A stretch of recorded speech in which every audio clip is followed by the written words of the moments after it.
Hello and welcome to the video. So I am making an Oxford cushion in this really beautiful printed velvet with a tiger on the front. So I just thought I'd show you the method I use. It's an Oxford cushion with an invisible zip across the back. So this is the face piece. It's a straightforward square and this measures 22 inches or 56 centimetres. And that's the cut size, so by the time it's finished it'll be a couple of centimetres smaller than that. But of course it's an Oxford style, so it has quite a narrow, in this instance, flap at the edge. So the cut size is 22 inches, and if we take off what we need for a seam allowance, in this particular case I'm going to take quite a small seam allowance because we were trying to make this cushion as big as we could with the available fabric. But normally you would take a centimetre or half an inch seam allowance. So in that case, if it starts off 22 inches, it's going to finish about 21 inches. But then it's got the Oxford flap at the sides all the way around. And that's going to be about 3/4 of an inch. It's only quite small in this particular case. Usually they're quite, in fact traditionally they're quite big. They're usually a couple of inches. But more fashionable of late is to do them a little bit smaller. They look really quite neat like that. So I got lost with measurements. Where was I up to? So 22 cut, 21 finished, and then the Oxford edge is about 3/4, so that twice is 1.5. So it's going to finish about 19.5 inches, the actual cushion cavity. So you probably put in a 20 inch or a 20.5 inch cushion. It's a very beautiful fabric, this. It's a digitally printed velvet with a Bengal tiger on it, which I just love. So of course we had to put him in the middle. And then the back panel has a join in it. And you'll see that actually it's cut slightly bigger to allow for a seam there for a zip to go in. Like I said, we were struggling a bit in this particular instance because we're making it as big as we can with the available fabric. But I would allow normally the same size as that, so 22 inches square, but on this vertical size I would allow another inch, which will give you half an inch each side of the zip for a seam allowance. Okay, so that's the pieces. We didn't have the luxury of putting the tiger in the middle on the back, but it does feature actually 3 times on the back, and we've got a lovely parrot there instead. But the idea of putting this split at the bottom here is you can't put it in the edge of the Oxford flap because the Oxford flap is sewn up basically. I like to put it near to the bottom so that if the cushion does turn over you can use this side without really seeing the zip, and it's an invisible zip as well, so this will be very close to the Oxford stitch line. Okay, so normally most will overlock all the pieces of a cushion before they start making it up, but with it being an Oxford you don't need to, and I would suggest that you shouldn't do anyway. Only these 2 edges where the zip goes, because they will be on show and they'll be handled quite a lot, so it's worth overlocking those 2. If you don't have an overlocker, use the zigzag, or if the fabric will tolerate it, don't bother, you know, as long as it's not super fray fabric, it'll be fine. But the other reason not to overlock all round all 4 sides is because this edge wants to stay really quite flat, and if you put an extra row of stitching on there, particularly overlocking, which is lots of, you know, it's 3 or 4 threads of stitching, it's adding to the bulk at the edge. And also when you if you press that edge, if you want to get it really crisp and flat, sometimes that stitching can show through. The impression of it can come through. It probably wouldn't on something like this, but on a plain linen or something, or even a silk particularly, or something much finer, that overlocking stitch can show through, you can feel it, and the extra bulk spoils that neat sort of knife edge that you get with an Oxford. Plus it's extra work that you don't need to do, so why do it? Anyway, so I'm just going to overlock these two edges.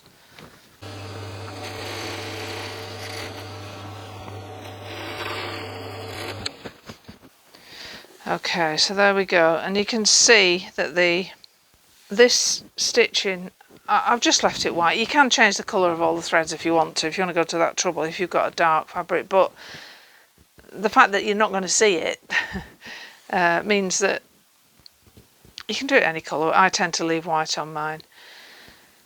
Okay, so now the next job is to put the zip in, and what I'm going to do, I'll just get a zip and show you first.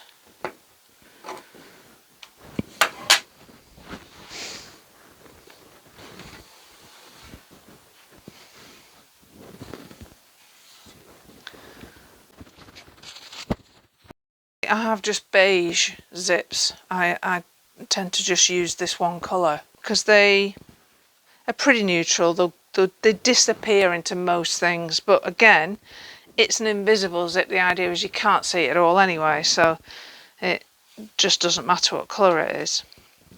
So once that's in place, it'll be like that.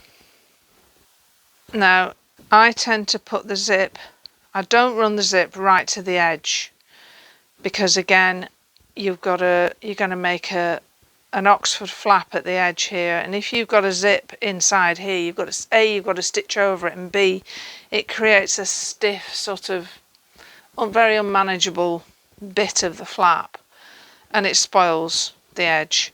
So I set it in. So if you allow your seam allowance from the edge, so that's 1/2 inch, and then the size of your Oxford edge, and in this case it's 3/4 inch, so that's 1 1/4 inches, and then make sure the zip doesn't go beyond that point, and you can start it within that so that you're well away from it. So I would start this so that the actual zip part, and I'll probably end up snipping this off, is about 1.5 inches away from that point there. So I will go for about that sort of size. So you can even mark it if you want to be sure about your positioning. So I've got centimetres here, unfortunately. So we've got 1/2 inch, 3/4 inch, and then 1 inch. So I would go 5 centimetres in from there, and the same at the other end, 5 centimetres. This is an invisible pen, by the way. It disappears after a while, and if it doesn't disappear, it's got an eraser at the other end that you use. So you're just going to make sure your zip is long enough, and this is plenty long enough, obviously, and I'll just cut off what I don't use. So now we'll put the zip in. I'll show you how I do that. So we've got an invisible zip, and I've spoken about invisible zips before, but we'll go through it again because a lot of people are daunted by them, but they're much easier than they first appear. That's the back of the zip with the sort of the bulkier side, the one where you can see all the zip coil, and that's the front. And you'll know it's the front because the zip pull orientates itself at the front there. And if you open the zip up, you'll see that what's happening is this zipper coil is rolling around the back. So once you've sewn it in place, it pulls the fabric round and pulls those two edges in and up against each other and hides the zip and keeps it super neat. So you want to work on the back, and starting at your 5 centimetre point, you can just see my mark there. I'll put a pin in and you can see it.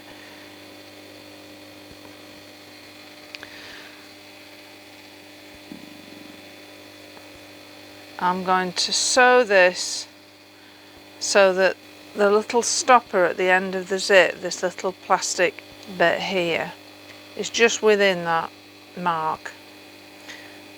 And then I'm going to roll the zip back, and you'll need to be stitching in that groove there, in that sort of crease. Now you can only do this when the zip's open. You can't, because when the zip's closed, there is no moving this. You can't get, well, you can get it back there, but you just can't keep it held back to get the needle underneath. It constantly pushes back. What I'm also going to do, just in this particular instance, is I'm going to sew it so that it's very close to this overlock edge, just because, like I said before, we're a bit tight on fabric. But you would sew it so that your stitch line is a normal seam allowance away from this edge, if that's what you've allowed. Okay, so with the zipper side down, right side down, that plastic part just underneath, just within that mark, and then roll the zip edge back. I'm just going to take that pin out, then I don't break my needle, and you can start sewing. Just do a couple of tiny little back tacks at the beginning, just to help hold it in place. And then with your fingers, hold that in place there. I tend to spread my fingers out, and then roll the zip back with your other hand. Now there are invisible zipper feet you can get to do this for you. I tend to like to do it by hand because I know it's right then. I know where I've stitched it, and I know I've got it nice and tight, because sometimes some of the feet don't get quite close enough. Depends on your machine. And then you can, once you're going and you get a feel for it, you find that you can use the foot to push the zip edge back rather than your fingers. But it still it still pays to keep this under control and in line, so you know where you're going with it, and you're not running off at an angle anywhere.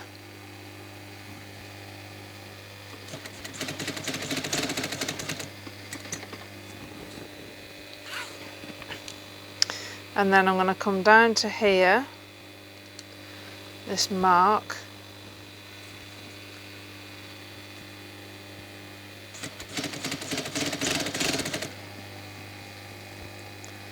and just run over it just a little bit, and then a couple of back tacks again, and then snip the thread.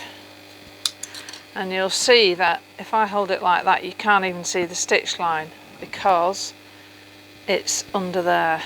See how it's in that crease now, and the zip folds itself back over.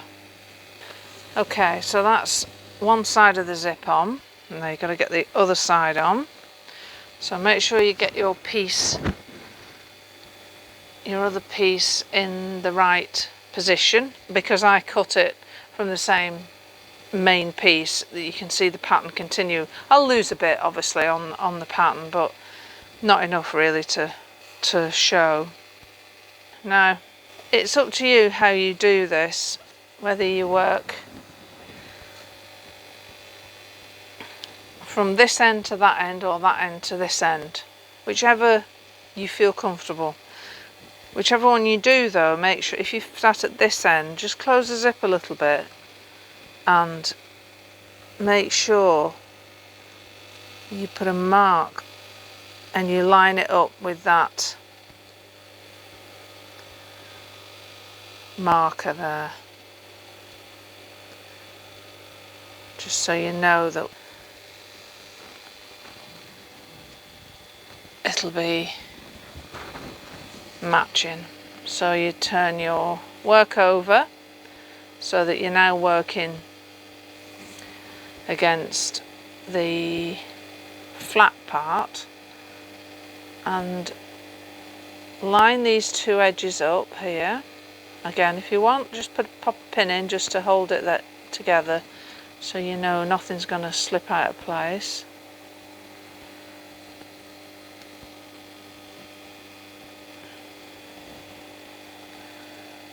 Don't go too far with it because it'll get in your way. And then you can open that zip up a bit again actually as well, because it'll help you. And then if you've not marked that, which I haven't, I'm just gonna transfer that mark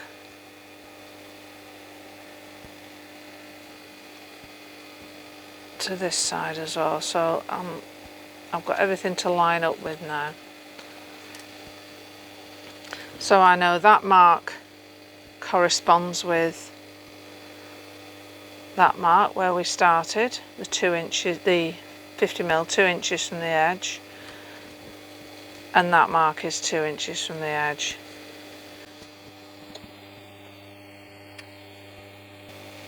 So it's just a case of doing the same thing again, going back the other way. I'm going to move these pins. I don't tend to use a lot of pins. They get in my way. I'm more scared of breaking something.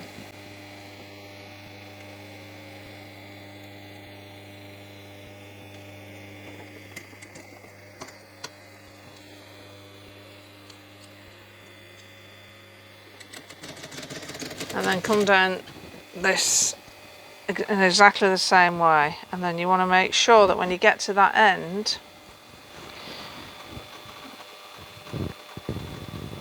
down to this end, that you've got the same, the ends of the zip will stop at the same point. So if you want to, I tend to hold it like that, hold those two edges together, and then make sure that these plastic stoppers line up. And when I'm happy that they do, again, you can put a pin in. I tend to just hold it, but I'll put a pin in just so you can see. And then just stretch that out so you know that you've got the tension of the zip right. You're not gathering up and then all of a sudden having to lose a pucker of fabric at the other end.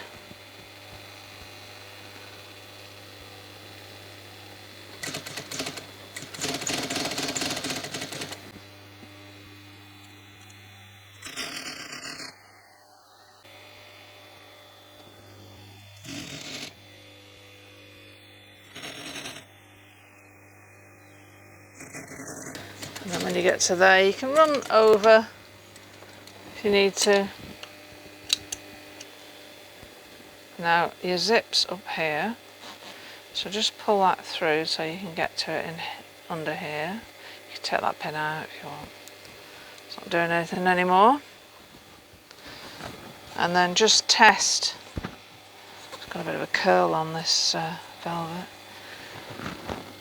Just test it. I'll close the zip up, and you'll see that it's just such a lovely finish. I love invisible zips. When you get them right, they're just the nicest thing. You can see I've lost some of the pattern, but not enough to throw you off completely. It's generally you've got a continuation of like the purple leaf, the green leaf, all the blue leaf fern there, and the tiger. And then all that remains is to close these ends up. So you want to continue this, and again open the zip, otherwise that zip head's going to get in your way.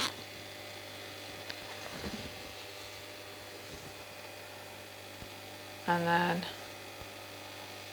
just make sure these match up okay.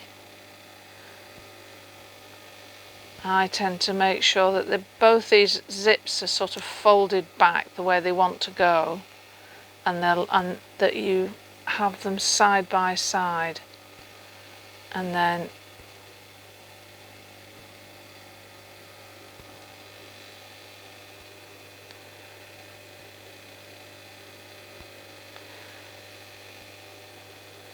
just push these zip ends out of the way, and then you'll see a line that you need to follow. You see this line of my zip here? I want to continue that along there, so it's like there.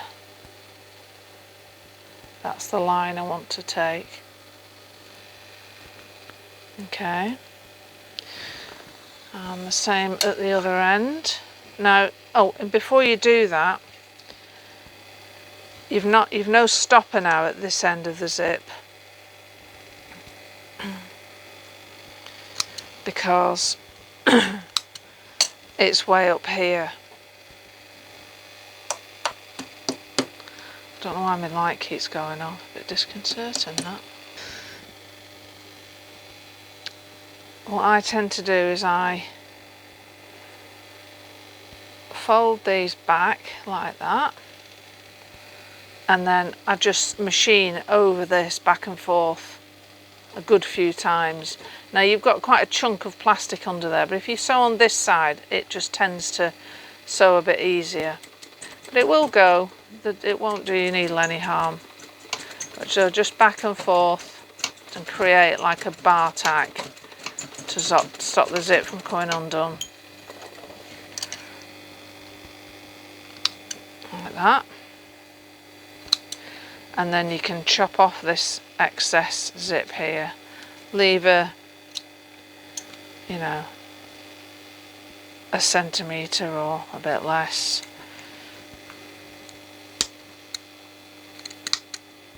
And chop off the excess. And then you want to do the same thing at this end as you did at the other end. So line up your two edges again. Like that, and then look for your line. There's a stitch line there,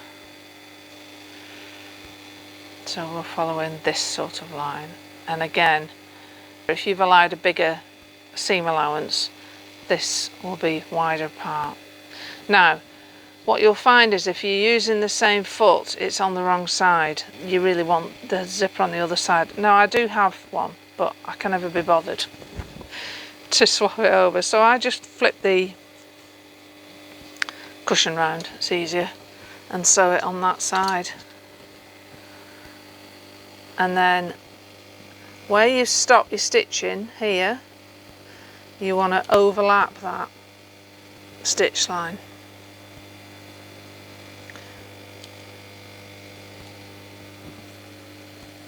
And you need to just manipulate it a little bit to make sure that you're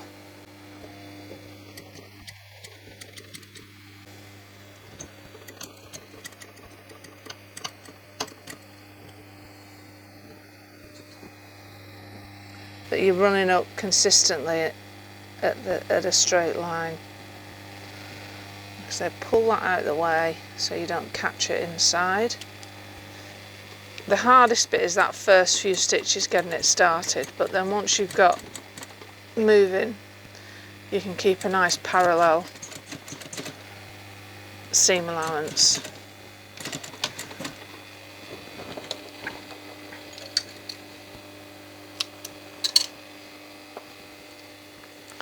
And if you turn it over,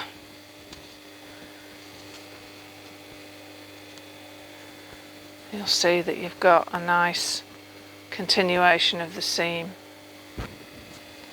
So we'll do the same at the other end.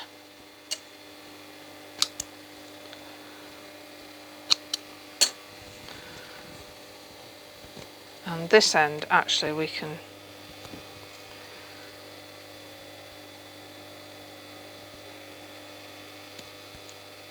come down this way if we want. So this is an alternative way of doing it, starting at the end. Sometimes easier.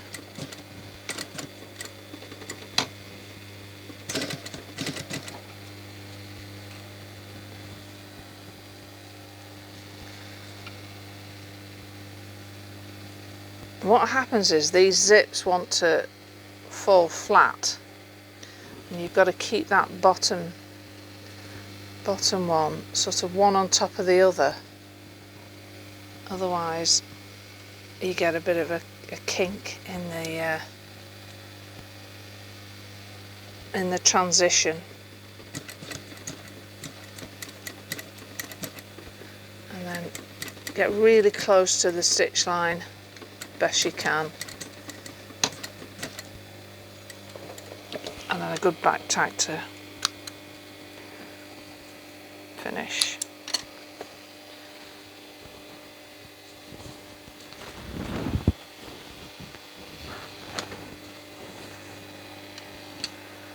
So there we go. That's the only bit really that shows of the zip, is the zipper itself.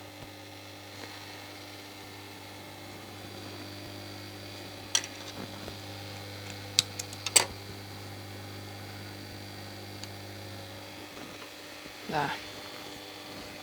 Okay, so now you've got this nice and soft, which will go in the Oxford edge, so it won't interfere with the shape of it. I'm just going to trim that back a bit further actually, still quite close, and then I'm going to trim off.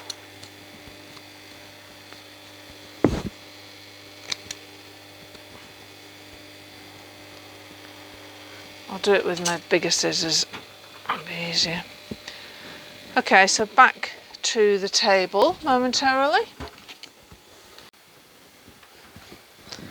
Okay, so there's the back piece with the zip in. There we go. So you'll see that this covers up the overlocking anyway. So if you were to have a raw edge, it wouldn't matter so much. If you kept it within that, you could hide it with a zip edge anyway.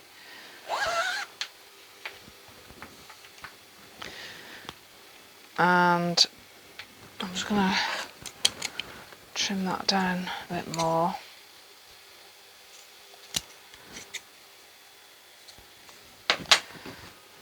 Better.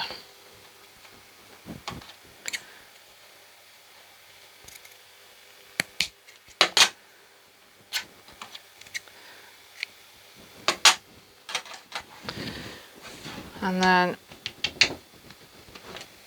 on top goes the other cushion, the cushion front, and obviously make sure that you've got your pattern the right way up.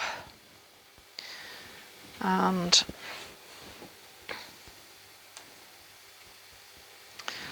if you want to pin it, then by all means do.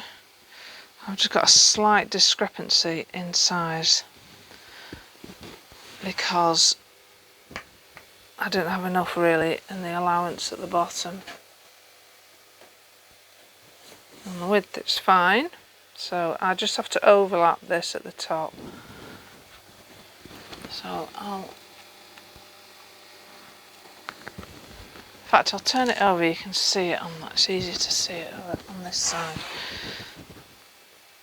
You'll see it's quite short here. That shouldn't happen ordinarily, but we're stretching the fabric a little bit, as much as we can basically.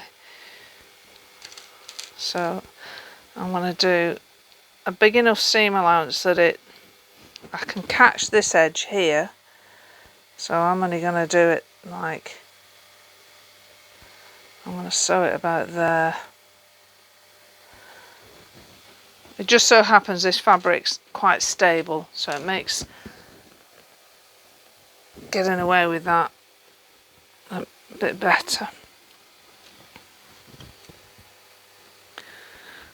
Like that.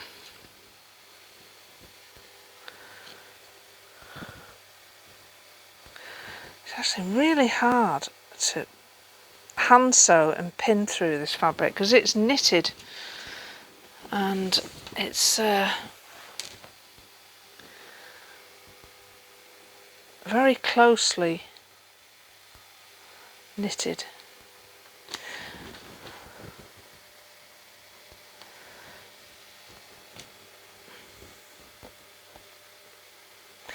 So I'm actually stretching the fabric a little bit, but it won't show once we've...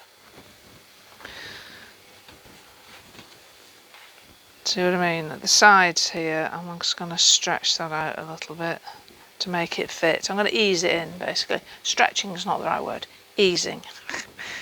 It's a better word.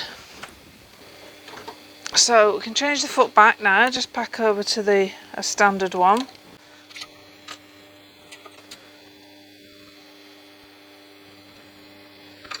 And so the back to the front, or the front to the back.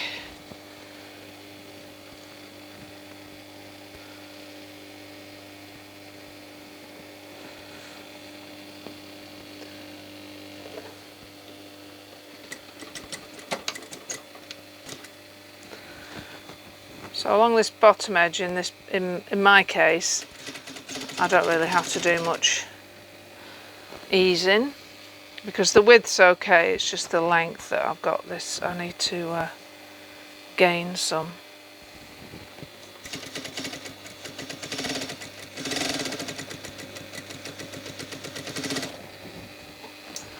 So it looks a bit odd, I know, but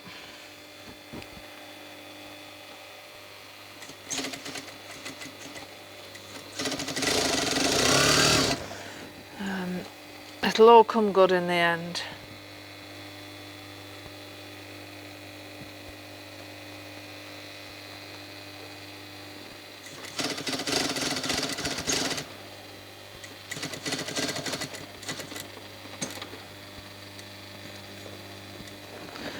And now coming up this side, I want to make sure that I've got the seam open here, so it's nice and flat, and that you don't push it, you keep it nice and flat and open.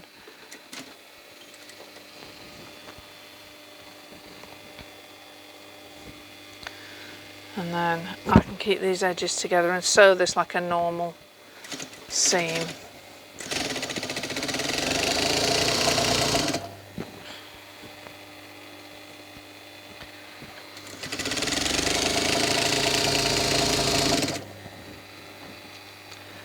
And then I'm going to repeat at the top what I had at the bottom.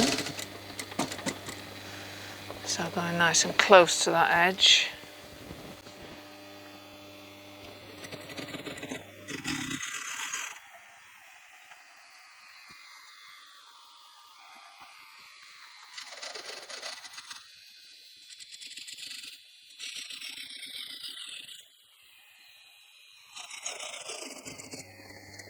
And then finally down this other side, a normal seam again. I'm going to go to the other end and just make sure these edges lay together. And I can ease any fullness in. Not that there is much actually, it's come on quite flat. Keep that seam open. And meet the other end. You don't have to start at the corner, you can start along the side if you want. I only did that because I've got this funny bottom edge. Now, what I should have done is open the zip up a bit, but if you sort of you can hold the zip end through the fabric there and just open it a little bit like that, and then we'll open it properly in a minute. But back to the table again. Now what I'm going to do is snip off these corners so that when I turn it through I get a much flatter corner. Otherwise this bulk in here has got to go somewhere and it doesn't do so well. But I should have shown you that a bit more clearly. I chop it off. I go quite close to the stitch line, probably about 2 mil away, and straight across the corner. I'll do this one, last one.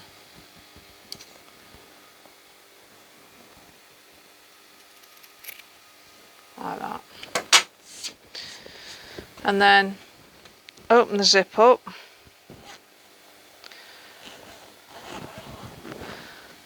And then again, when I turn it through, I've pre-fold these so that they're not crumpled up inside. Just helps to keep everything nice and flat. So I'll get hold of it like that and then turn it, poke the end out.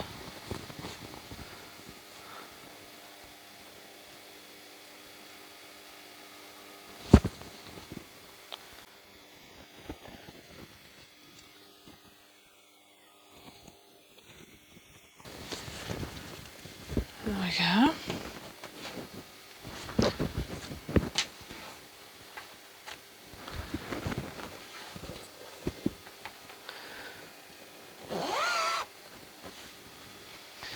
Now, the bit I don't like doing is pressing this edge, particularly when it's velvet. But you really need to do it. If you can finger press it, then do that. I'm just going to poke these corners out a little bit so they're nice and sharp. Just ease them out, tease them out with a needle. Don't flick it or don't pull too hard, otherwise you can pull the threads and fray it. And then also just make sure that the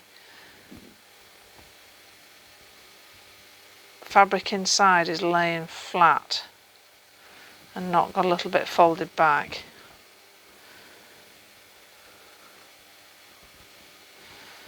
So they've all come out okay. There's one here that's a little bit.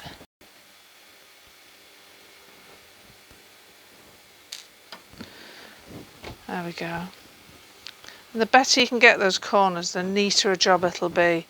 So I'm just going to work on the back, but I do need to press it, unfortunately. I'm going to turn my iron right down because I don't trust it. And what I tend to do is I push and roll the seam so that I can get the seam right at the edge rather than pushed in like that. What you don't want is that. You don't want like a little sort of pocket in there. You want this seam pushed right out. Now you can sometimes get away with just, like I say, finger pressing it just like that, running your nail along it just to form a bit of a sharp edge, a crease, and that can sometimes be enough. Some fabrics are better not pressed. I'm going to check in, the pile of this runs that way, so I'm just going to sort of go with it a little bit as I press it.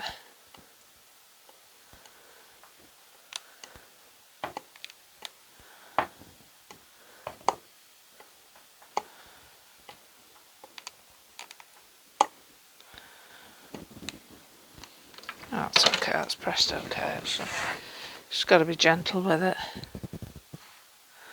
So we'll continue round, make sure these corners are out and they're nice and square.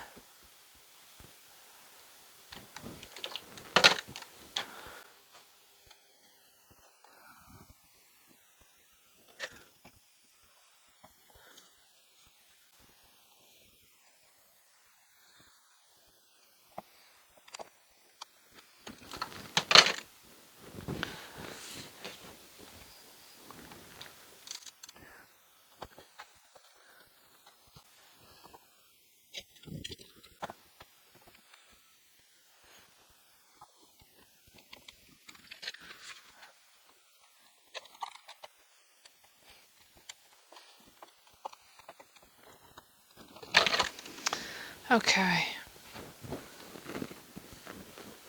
just going to run over this a bit, see if I can flatten that out a little bit more.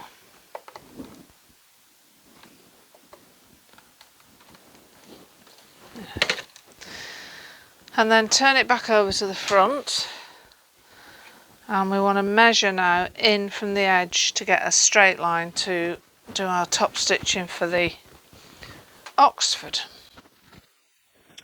So I'm going to get my smaller ruler.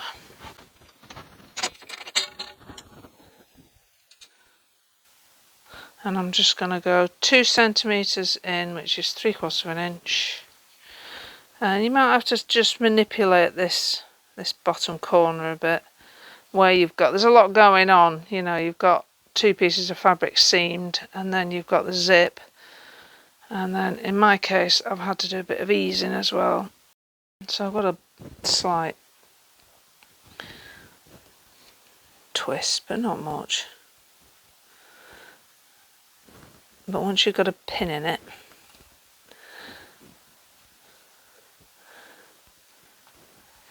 feel a bit more comfortable with it. So keep checking these edges are nice and flat before you mark or pin.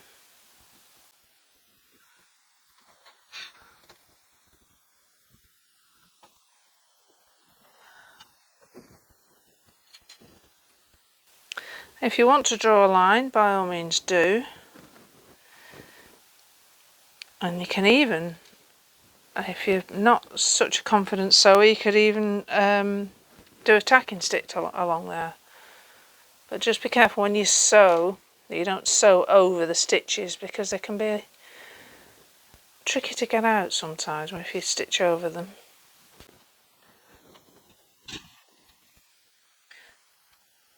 You know, on super flat, you know, more stable fabrics and ones that I haven't had to twist and pull a bit like I have with this, I might not even bother pinning it.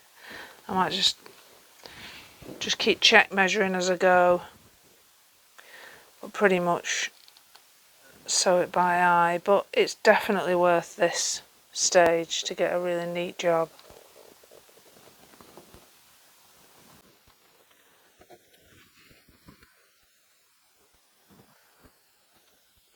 Gosh, it's tough, this fabric.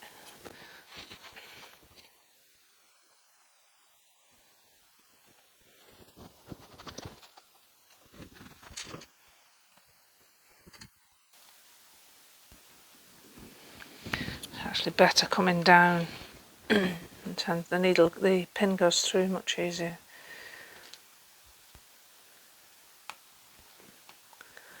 It's going pinning across that seems to be hard.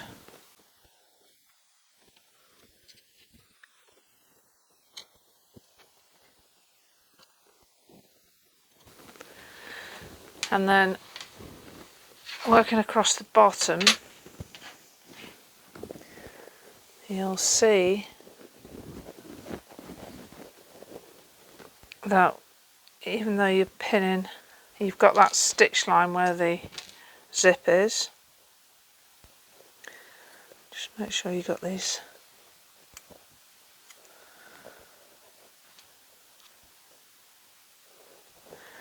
And if you want to put one pin in and then turn it over and check, you'll see where you are in relation to the, so there's the stitch line's going to be there and the zip is here, so you're well away from it. But I've done them quite frequently where I've got this right down here and it just looks like part of the stitch line. You can't really see it at all, but it can be quite tricky to do, and this is a pretty standard way of doing it this way. So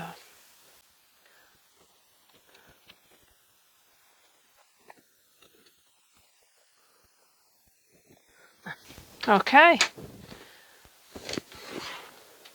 so the last bit is to stitch a straight line following that line of pins, and that's it, finished. Now I definitely am going to change the thread this time to something darker. I think probably black.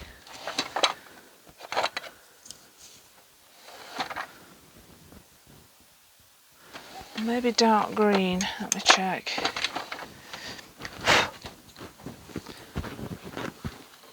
Which would you say? What I tend to do is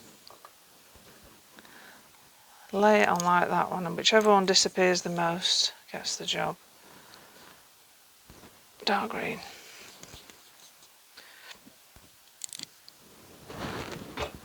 But I bet I've not got any dark green on a spool. Oh, I have. Amazing. Look at that.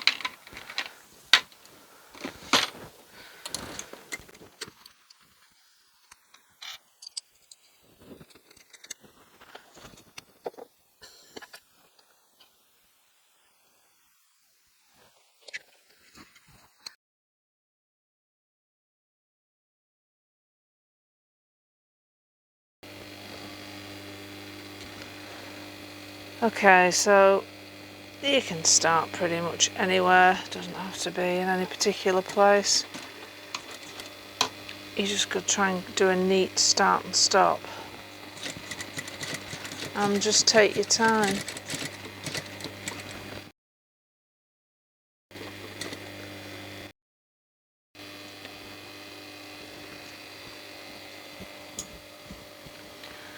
So I'm just going to take care to get this edge seam correct and not twisted anywhere. And then just take care when you're sewing over that join, zip seam.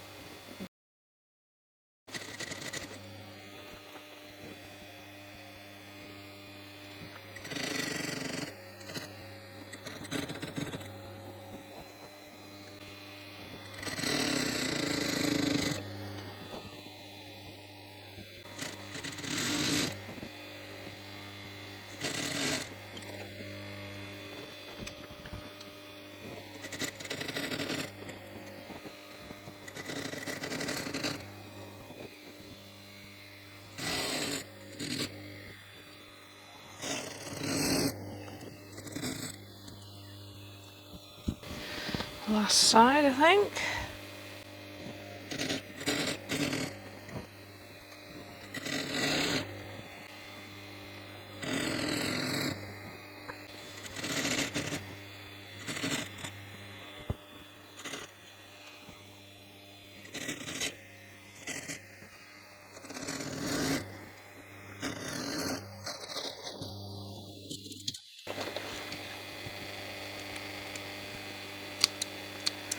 There we go, so I just took care to overlap those ends.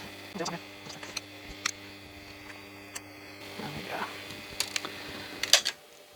go. Right, so there we go, all finished. I'm just going to give it a press. And then I'm just going to carefully press it down with the pile, because I don't want to. It's a synthetic fabric as well, this, so I do need to be careful I don't melt anything or disturb the pile too much. But it's got a bit of give in it, which is good, because that means I can flatten it. But to be honest, once the cushion's in, that's going to flatten the centre anyway. It'll matter much less.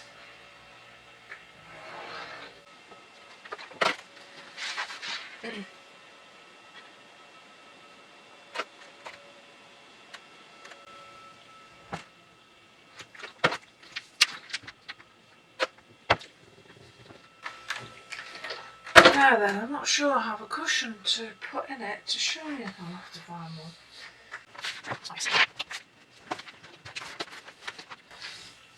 Might not be big enough, but I'll give it a go. No, way not big enough. I'll put it in and then I'll just to show you the corner at least and the zip done up.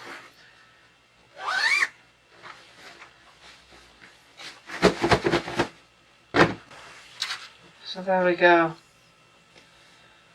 And you see, you'll get this lovely edge now. It's not, the cushion's not big enough, so it's not full up to the top here. But you get the picture.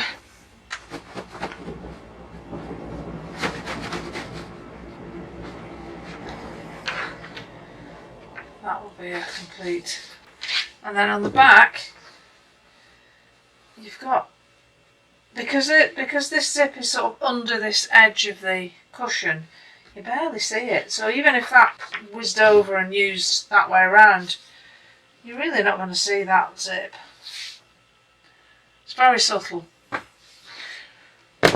So there we go, all finished. I'll get some nice photographs of it, and then I might just try and stuff another cushion in it, see if we can get it looking a bit better. So I hope that was useful, and if you've got any queries or questions, just let me know in the comments below. And if you're new here, consider subscribing, press the little bell, and you'll be notified then of any new videos that I upload. Okay, thank you, goodbye.